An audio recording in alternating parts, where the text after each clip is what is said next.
يا الله محمد رسول الله.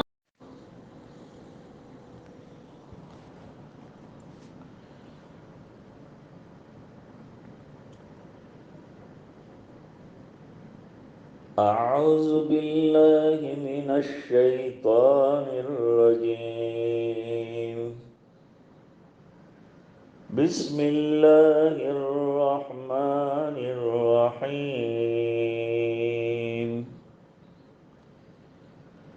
يا أيها الذين آمنوا إن تطيعوا الذين كفروا يردوكم على أعقابكم فتنقلبوا خاسرين. بل الله مولاكم وهو خير الناصرين.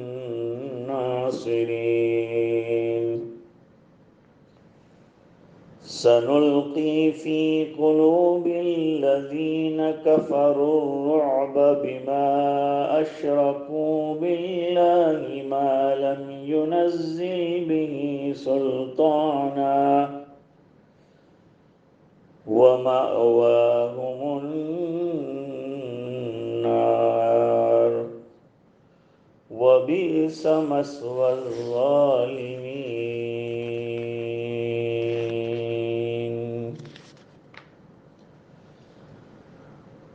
وَلَقَدْ صَدَقَكُمُ اللَّهُ وَعْدَهُ إِذْ تَحُسُّونَهُم بِإِذْنِهِ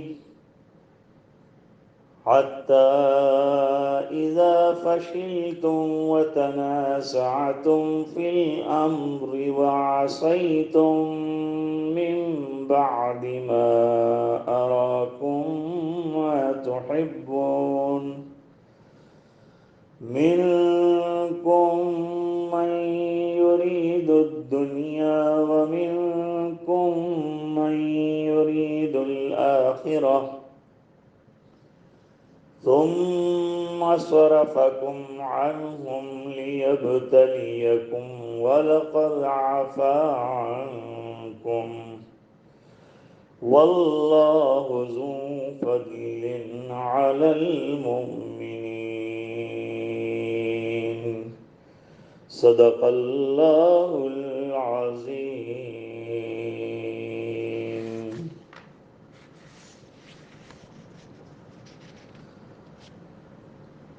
گزشتہ کئی دنوں سے غزوہ احد کے سلسلے کے واقعات،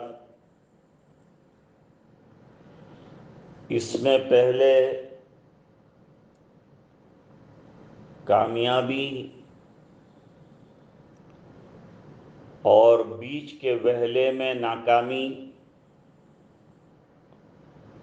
اور امتحان،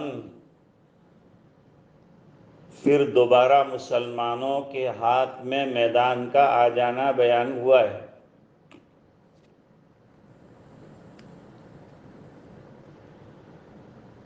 آج ایک اور سبق دیا جا رہا ہے کہ جب حضور پاک صلی اللہ علیہ وسلم کی وفات کی اور شہادت کی افواہ گرم ہوئی تو منافقین جو ہمیشہ ایسے موقعوں کی تلاش میں رہتے ہیں، ان کو ایک اچھا حربہ اور ایک اچھا موقع ہاتھ آیا مسلمانوں کو ورغلانے کا. انہوں نے مسلمانوں سے مل کر کہا کہ جب آپ صلی اللہ علیہ وسلم دنیا میں رہے ہی نہیں تو پھر لڑنے کا کیا فائدہ؟ کیوں ہم لڑیں ابو سفیان کے ساتھ؟ صلح کیوں نہ کر لیں؟ اور اپنے پرانے دین کی طرف کیوں نہ لوٹ جائیں؟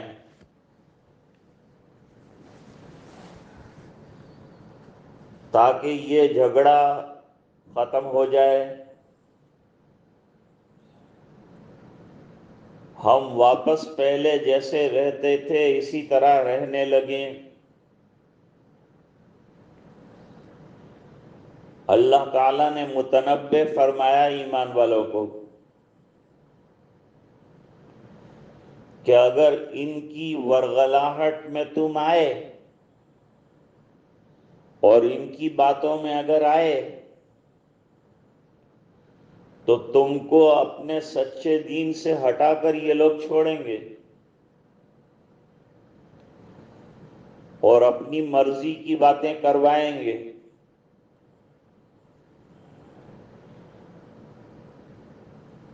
یہ تو اس سے کم پر نازی نہیں ہے کہ تم لوگ تمام مل کر دوبارہ اسی گمراہی کی طرف چلے جاؤ جس کی طرف پہلے تھے۔ ہرگز ان کی بات پر عمل مت کرنا، ورنہ بڑے خسارے میں رہو گے، بڑے نقصان میں رہو گے، اور اللہ کا کوئی نقصان نہیں کرو گے، خود کا نقصان زیادہ کرو گے۔ اتنی سی بات سے کبیدہ خاطر نہیں ہونا چاہیے۔ یہ جو شکست ہوئی یہ ایک قسم کا امتحان تھا، آزمائش تھی، یہ سزا نہیں تھی، یہ ابتلا اور آزمائش کے طور پر ہوا جو کچھ ہوا۔ تو اب کبیدہ خاطر ہو کر کیا دین حق کو چھوڑ دو گے؟ ہرگز ایسا مت کرنا۔ یہ بات اللہ تعالیٰ یہاں سمجھا رہے ہیں،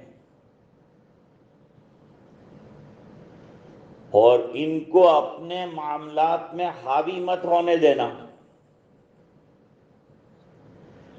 آج دنیا کی حالت یہ ہے کہ اغیار جو ہیں ہمارے مسائل پر حاوی ہو گئے، دین کے معاملات میں چھیڑ چھاڑ کرنے لگے، دین کو بدلنے کی ان کو طمع اور لالچ ہونے لگی، اور اس کے ذریعے سے مسلمانوں میں انتشار پھیلانے لگے۔ آج دنیا میں معاندین اسلام کا یہی کام ہے کہ حکومتیں مسلمانوں کے داخلی معاملات میں اور مسائل میں بھی دخل دیتی ہیں، جس کی وجہ سے ہم بے بس ہو گئے ہیں، پریشان ہو گئے ہیں۔ کہا بھی جاتا ہے بار بار کہ بھئی یہ ہمارا اپنا مسئلہ ہے، ہم اس کو حل کریں گے، لیکن حکومتوں میں بھی اسلام دشمن عناصر چونکہ موجود ہیں، وہ کب یہ چاہتے ہیں کہ باہر رہیں، وہ دخیل بن کر ہمارے دین کی شکل کو بگاڑنے کی کوشش میں لگے رہتے ہیں۔ یہ تو اللہ تعالیٰ نے علماء کو سمجھ عطا فرمائی ہے، اور یہ دین اتنا لچکدار اللہ نے بنایا ہے کہ کہیں سے بھی راستہ نکلتا ہے اور راہیاب ہونے کی شکلیں پیدا ہو جاتی ہیں۔ اللہ فرماتے ہیں تم ان کی باتوں میں آ کر ان کو اپنا مددگار سمجھتے ہو، یہ کوئی تمہارے مددگار نہیں ہے،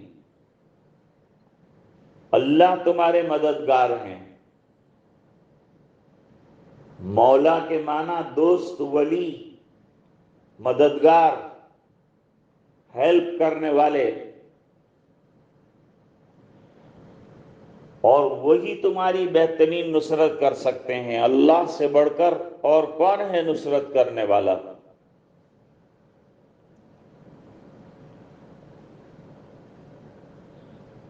اب یہ نصرت کی شکل کیا ہوگی؟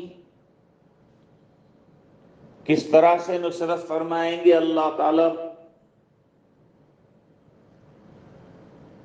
تو فرمایا کہ کافرین کا جمگٹھا بھی زیادہ، تمہارے دشمنوں کی تعداد بھی زیادہ،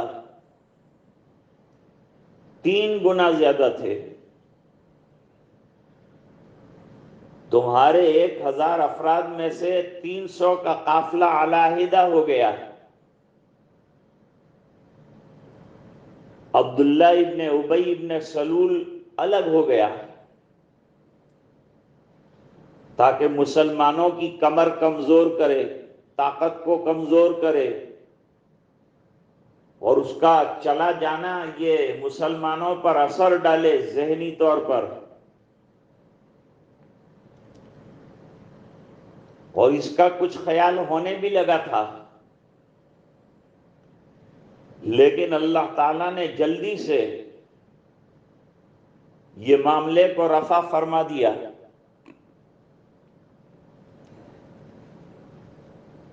مشرکین اولین وہلے میں شکست کھا کر منہ کی کھا کر بھاگ رہے تھے، میدان چھوڑ رہے تھے، لیکن ٹیلے پر عبداللہ ابن جبیر رضی اللہ تعالیٰ عنہ کے ساتھ جو 50 تیر اندازوں کو بٹھایا گیا تھا، انہوں نے نیچے میدان صاف ہوتے ہوئے دیکھا تو غنیمت حاصل کرنا یہ بھی ایک کام ہے، اب وہ بھی ایک اچھا عمل ہے، تو اس کے لیے انہوں نے سوچنا شروع کیا، جگہ چھوڑ دی۔ 8-9 ساتھی رہ گئے، وہ بے جگری سے لڑے اور شہید ہو گئے۔ خالد ابن ولید کو راستہ صاف ملا، پیچھے سے بھی حملہ کر دیا۔ جو آگے بھاگ رہے تھے انہوں نے دیکھا کہ پیچھے سے حملہ ہو گیا ہے، وہ بھی پلٹ کے آ گئے، مسلمان بیچ میں پس گئے، تھوڑے بدحواس ہوئے، پیر پھسلنے لگے، اور پہاڑیوں کی طرف چڑھنے لگے۔ یہ سوچنے لگے کہ ایک مرتبہ سب جمع ہو جائیں، متحد ہوں، پھر دوبارہ حملہ کریں گے۔ پسپا ہونے کا یہ مطلب ہے۔ خود آپ صلی اللہ علیہ وسلم زخمی ہوئے، چند صحابہ آپ کے پاس رہ گئے، اور عجیب حالات پیدا ہو گئے۔ غنیمت کے بجائے اب جان کے لالے پڑنے لگے، بڑا امتحان ہوا۔ یہ تنازع، یہ جھگڑا، یہ بھی ایک امتحان بن گیا، شکست کا ایک ذریعہ، ایک سبب بن گیا۔ اور سب سے بڑی بات یہ کہ حضور پاک صلی اللہ علیہ وسلم کے حکم کی نافرمانی کی گئی، جو ایک بڑی خطرناک چیز ہے۔ جب جب ایمان والے اللہ اور اس کے رسول کے احکام کو چھوڑیں گے اور اس کے خلاف کریں گے تو دشمن غالب آ جائے گا، ان کی سازشیں کامیاب ہو جائیں گی۔ اگر مسلمان چاہتے ہوں کہ وہ ہر موڑ پر کامیاب رہیں تو انہیں دین کی رسی کو مضبوطی کے ساتھ تھامنا پڑے گا۔ وَأَطِيعُوا اللَّهَ وَأَطِيعُوا الرَّسُولَ، اور یہ بھی فرمایا کہ وَاعْتَصِمُوا بِحَبْلِ اللَّهِ جَمِيعًا، اگر تفرق سے بچنا چاہتے ہو تو قرآن کریم کے احکام پر عمل کرو، اس کو دل سے لگاؤ، اسی پر یقین رکھو، یہ اللہ کی کتاب ہے۔ ہر زمانے میں کچھ نہ کچھ گڑبڑیے لوگ پیدا ہوئے ہیں جنہوں نے دین کے معاملے میں چھیڑ چھاڑ کی۔ کسی زمانے میں صدر ایوب نے یوں کہا تھا کہ پورا قرآن وہی نہیں ہے، پورا قرآن کریم کتاب اللہ نہیں ہے، اس میں چند باتیں حضور کی بھی ہیں۔ حالانکہ یہ بالکل غلط ہے، اس زمانے میں علماء نے پھر اس کی تردید کی۔ اب جو دوسری مرتبہ اللہ تعالیٰ نے کامیابی عطا فرمائی، ابو سفیان اور اس کے ساتھی بھاگ کھڑے ہوئے، تو تھوڑی دور جانے کے بعد پھر ان کو خیال آنے لگا کہ اتنی اموات ہوئی ہیں مسلمانوں میں اور اتنے زخمی ہوئے ہیں، تو یہ تو اب مٹھی بھر رہ گئے تھے، ہم لوگ چھوڑ کر کیوں چلے آئے؟ ابھی تو ان کا قلع کما کرنے کا بہترین موقع ہے۔ شیطان نے وسوسہ ڈالا، یہ جو پسنے کا موقع آیا تھا نا بیچ میں، کہ ادھر سے خالد ابن ولید، ادھر سے ابو سفیان کا لشکر، بیچ میں مسلمان، تو ایسی بدحواسی کا عالم تھا کہ مسلمانوں نے مسلمانوں کو بھی شہید کر ڈالا۔ حضرت حذیفہ رضی اللہ تعالیٰ عنہ کے والد تھے حضرت یمان،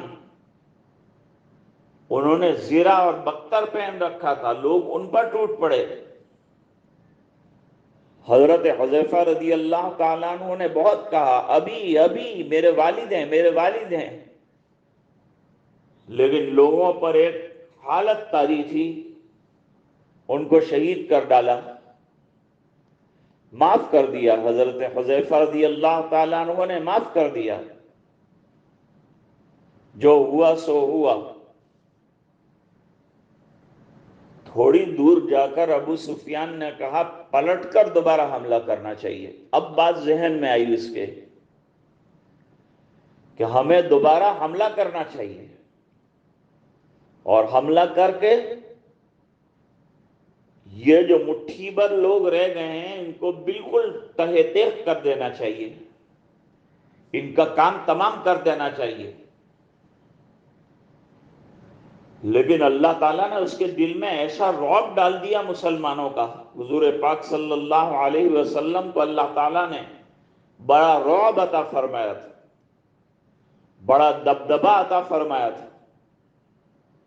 مشرکین نام سے کانپتے تھے، حالانکہ حضور کے پاس آنے کے بعد پتہ چلتا تھا کہ آپ کتنے بہترین اخلاق کے حامل ہیں، اور آپ کو اللہ نے کیا کیا خوبیاں اور کیا کیا کمالات عطا فرمائے ہیں۔ لیکن 1 مہینے کی مسافت پر دشمن ہوتا تھا، وہاں حضور سے گھبراتا تھا۔ زیادہ تر آپ کے دشمن 1 مہینہ دور کی مسافت پر رہتے تھے اور بار بار پلٹ کر حملہ کرنے کی کوشش کرتے تھے، لیکن رعب حضور پاک صلی اللہ علیہ وسلم کا ایسا تھا کہ وہ حملہ نہیں کر سکتے تھے۔ ابو سفیان بھی نہ کر سکا، اپنے باقی لشکر کو لے کر مکہ روانہ ہو گیا۔ لیکن جب حضور پاک صلی اللہ علیہ وسلم کو پتہ چلا کہ یہ پر تول رہا ہے دوبارہ مسلمانوں کو ختم کرنے کے لیے، حملہ آور ہونا چاہتا ہے، تو حضور پاک صلی اللہ علیہ وسلم نے اعلان فرمایا کہ ہمارے پاس نئی کوئی کمک نہیں آئے گی، نیا کوئی لشکر مدینے سے نہیں آئے گا، یہ جو یہاں میدان میں تھے انہی میں سے زخمی تو زخمی کھڑے ہو جائیں، میرے ساتھ چلیں۔ 8 میل تک حضور پاک صلی اللہ علیہ وسلم نے تعاقب کیا، حمراء الاسد تک گئے، لیکن مشرکین نکل چکے تھے۔ کیوں نکل چکے تھے؟ سنلقی فی قلوب الذین کفروا الرعب، اللہ تعالیٰ نے ان کے دلوں پر مسلمانوں کا ایک رعب طاری کر دیا۔ شرک میں کوئی طاقت نہیں ہوتی، کوئی شجاعت، کوئی ہمت نہیں ہوتی، ایمان والا تو جان پر کھیلنے کو تیار ہوتا ہے، بڑی بے جگری ہوتی ہے اس میں، شجاعت اور بہادری ہوتی ہے، اور جو بہادر ہوتے ہیں ان میں سخاوت کا جذبہ بھی بڑا زبردست ہوتا ہے۔ وہ تو ایسی ڈگر پر چل رہے تھے جس پر ان کے پاس کوئی دلیل نہیں تھی، ان کے کفر پر کیا دلیل تھی؟ مالم ينزل بھی سلطانہ، سلطان دلیل کو کہتے ہیں، سلطان حجت کو کہتے ہیں۔ اور اگر اسی حالت میں دنیا سے جائے تو فرمایا کہ ان کا ٹھکانہ جہنم کے علاوہ کیا ہو سکتا ہے؟ آگے اللہ تعالیٰ فرماتے ہیں کہ اللہ تعالیٰ نے اپنا وعدہ پورا فرما دیا، تم کو کامیابی دیں گے۔ پہلے بھی کہا تھا کہ صبر اور تقوی کا دامن اگر تم نے تھاما تو کامیابی ملے گی، شکست سے دور رہو گے۔ تو فتح تو تم کو مل رہی تھی نا، شروع کے اندر جب تم یکجا ہو کر حضور کی بات مان کر جمنے والے جم کر مقابلہ آرائی کر رہے تھے، مشرکین تیر اندازیاں کر رہے تھے، ان پر غالب آئے تھے اور انہیں تہہ تیغ بھی کر رہے تھے، لیکن وہ جھگڑا وہ جہاں پیدا ہو گیا، حضرت خالد ابن ولید جو ابھی ایمان نہیں لائے تھے، انہوں نے وہ جگہ خالی دیکھی، یہ کامیابی دیکھ کر جو مسلمان وہ ٹیلے سے ہٹے، یہ جھگڑا وہاں ہوا کہ ہٹیں کہ نہ ہٹیں۔ آدھوں نے کہا ہٹ جائیں، کچھ نے کہا نہ ہٹیں، حالانکہ اس میں بھی خیر ہی نکلی۔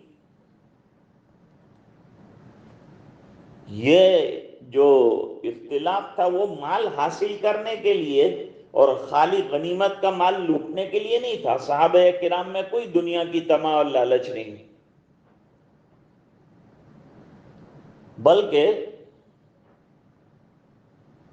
وہ یہ چاہتے تھے کہ یہ میدان کارزار میں عمل کا ایک حصہ ہے کہ یہ امانتیں ہیں قوم کی، لہذا فوج کے لیے اسے جمع کیا جائے، جمع کر کے حضور پاک صلی اللہ علیہ وسلم کی خدمت میں پیش کیا جائے۔ یہ تنازع کی وجہ سے آزمائش میں مبتلا ہو گئے۔ ثم صرفکم عنہم لیبتلیکم، پھر بھی یہ کل ملا کر جو لغزشیں ہوئیں اور جس کے نتیجے میں ایک شخص کا منہ دیکھنا پڑا، یہ بطور آزمائش کے تھا، یہ سزا نہیں ہے۔ اللہ تعالیٰ مختلف موقعوں پر امتحان لیتے ہیں، آزماتے ہیں، تو یہ آزمائش کا موقع تھا۔ اور پھر بھی یہ غلطیاں جو واقع ہوئیں اس کے بارے میں فرمایا وَلَقَدْ عَفَا عَنْكُمْ، ہم نے تمہاری یہ لغزشیں جو تھیں ان کو معاف کر دیا۔ اور اللہ تعالیٰ مومنین کے ساتھ بڑا فضل فرمانے والے ہیں۔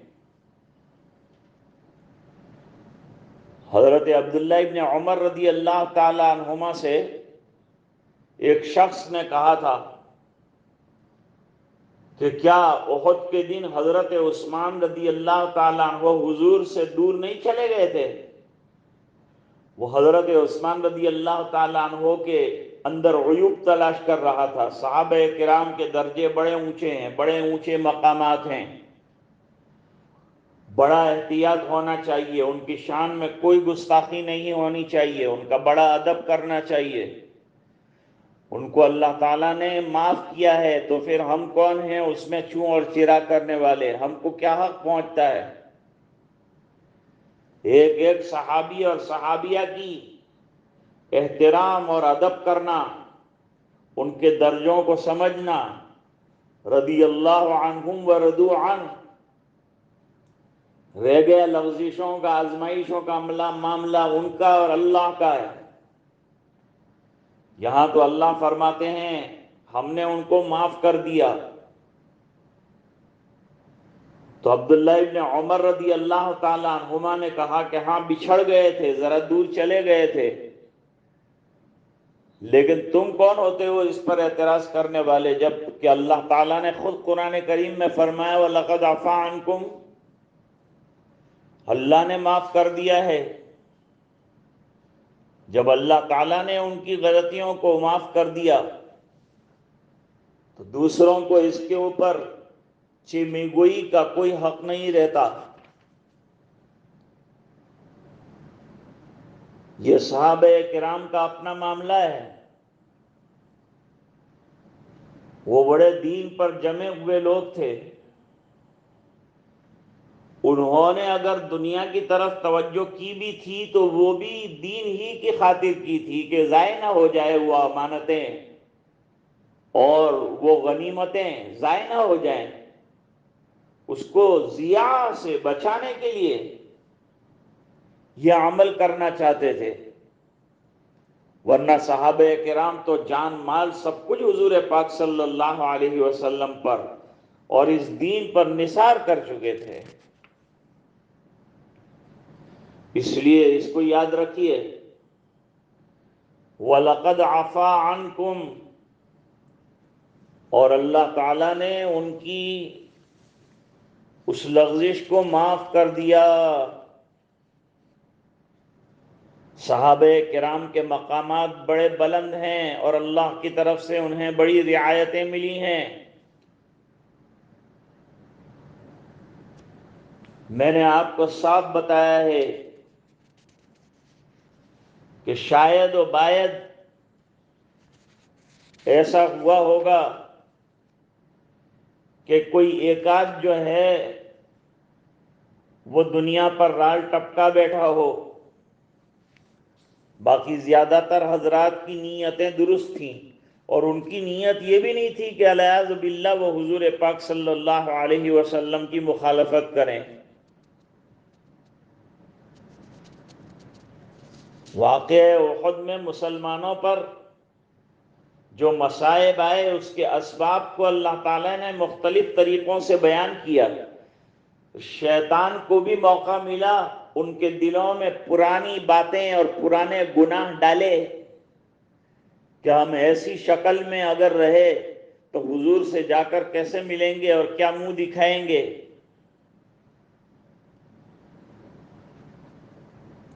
لیکن صحابہ کرام کے متعلق عام مسلمانوں کے لیے یہ سبق یاد رکھنا بہت ضروری ہے، اور اہل سنت والجماعت کے عقائد کی کتابیں سب اس پر متفق ہیں کہ تمام صحابہ کی تعظیم، ان پر طعن اور اعتراض سے پرہیز واجب ہے۔ عقائد نصفیہ میں لکھا ہے وَيَكُفُّ عَنْ ذِكْرِ الصَّحَابَةِ إِلَّا بِخَيْرٍ،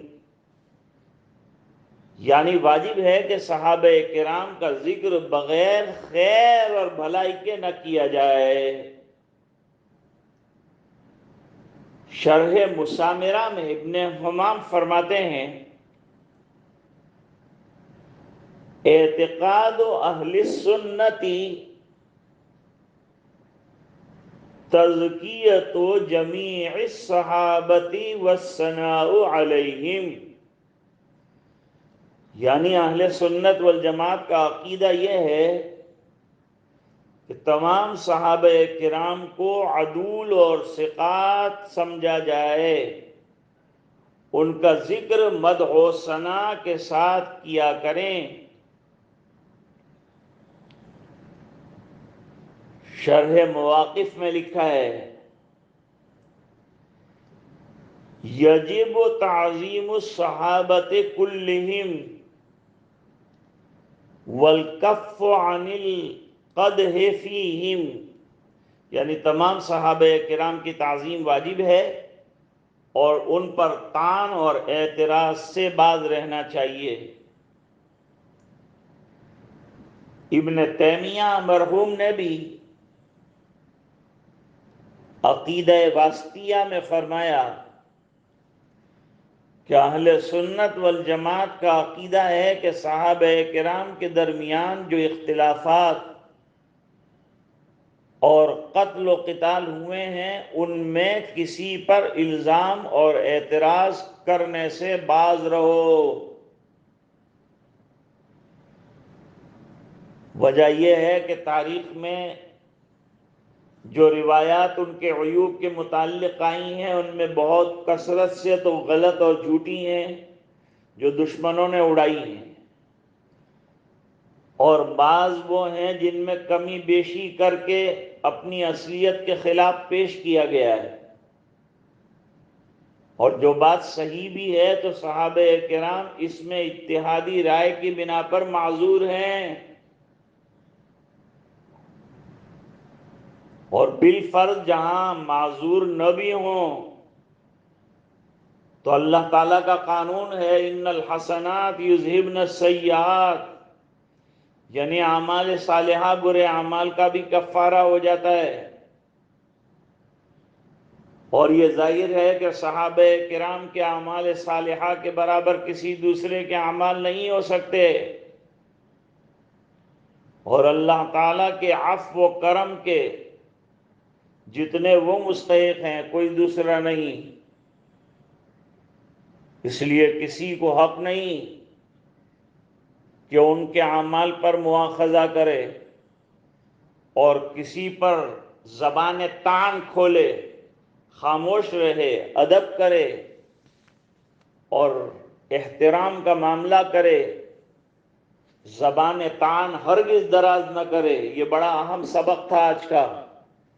صحابہ کرام اور صحابیات کے لیے اپنے دلوں میں ذرہ برابر دغدغہ پیدا نہیں ہونا چاہیے، کوئی خرابی کی نسبت ان کی طرف نہیں ہونی چاہیے، کوئی برائی کی نسبت ان کی طرف نہیں ہونی چاہیے۔ وہ چاند کی طرح ہیں، جو تھوکنا چاہے گا چاند پر تو تھوک آ کر خود اس کے دامن کو خراب کرے گا۔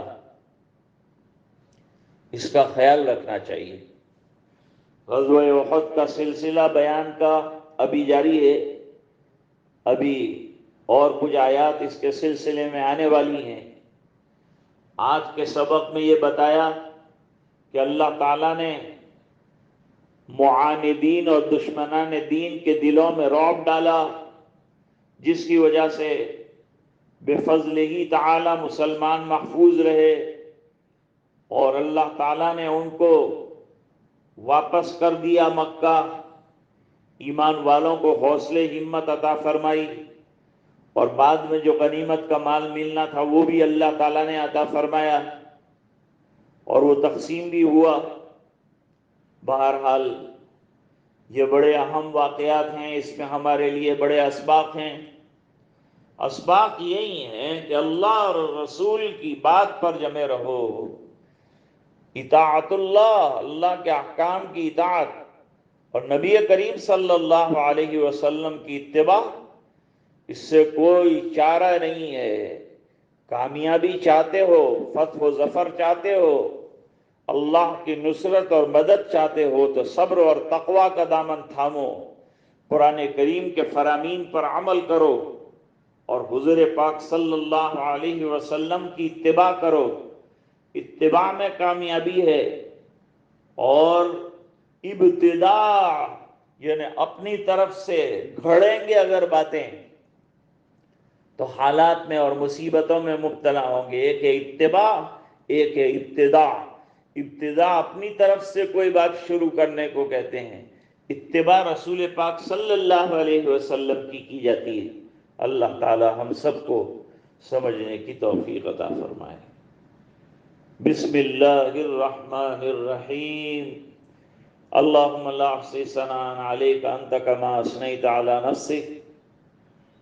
اللہم صل علی سیدنا محمد کلما ذکرہ الذاکرون وکلما غفل عن ذکرہ الغافلون۔ ربنا آتنا فی الدنیا حسنہ وفی الآخرۃ حسنۃ وقنا عذاب النار۔ اللهم اجرنا من النار یا مجیر، اجرنا من النار یا مجیر، اجرنا من النار یا مجیر۔ اللهم اعتق رقابنا من النار، اللهم اعتق رقاب آبائنا وامهاتنا وازواجنا وذرياتنا من النيران۔ اللهم انك عفو کریم رحیم تحب العفو فاعف عنا یا کریم یا ذا الجلال والاکرام ویا اکرم الاکرمین ویا غیاث المستغیثین ویا ارحم الراحمین۔ ظلمنا انفسنا وان لم تغفر لنا وترحمنا لنكونن من الخاسرین۔ ربنا لا تجعلنا فتنة للقوم الظالمين ونجنا برحمتك من القوم الكافرين۔ إليك رب فحببنا وفي أنفسنا لك فذللنا وفي أعين الناس فعظمنا وعلى صراطك المستقيم فقومنا وعلى أعدائك أعداء الإسلام فانصرنا وعن سيء الأخلاق فجنبنا وعلى صالح الأخلاق فقومنا وعلى أعدائك أعداء الإسلام فانصرنا۔ اے اللہ ہمارے گناہوں کو معاف فرما، اے اللہ ہماری کوتاہیوں سے درگزر فرما۔ اے اللہ ہم بہت بڑے گناہ گار ہیں، اے اللہ بہت بڑے سیاہ کار ہیں، اے اللہ بہت بڑے خطا کار ہیں۔ اے اللہ ہماری خطاؤں کو درگزر فرما دے، اپنا فضل اور کرم شامل حال فرما دے۔ اس وبا کو اور اس بلا کو اے اللہ دنیا سے ختم فرما دے، اور اے اللہ تو ہم سے راضی اور خوش ہو جا۔ اے اللہ ہم نے گناہوں سے تجھے ناراض کر دیا ہے، طرح طرح کی لغزشیں اور کوتاہیاں ہم سے صادر ہوتی رہتی ہیں، ہو رہی ہیں۔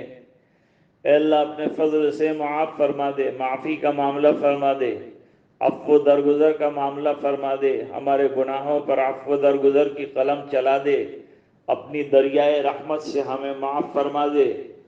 اے اللہ ہماری کشتی بیچ بھنور میں آ کے پھنسی ہے، تیرے فضل کے بغیر منزل تک نہیں پہنچ سکتے۔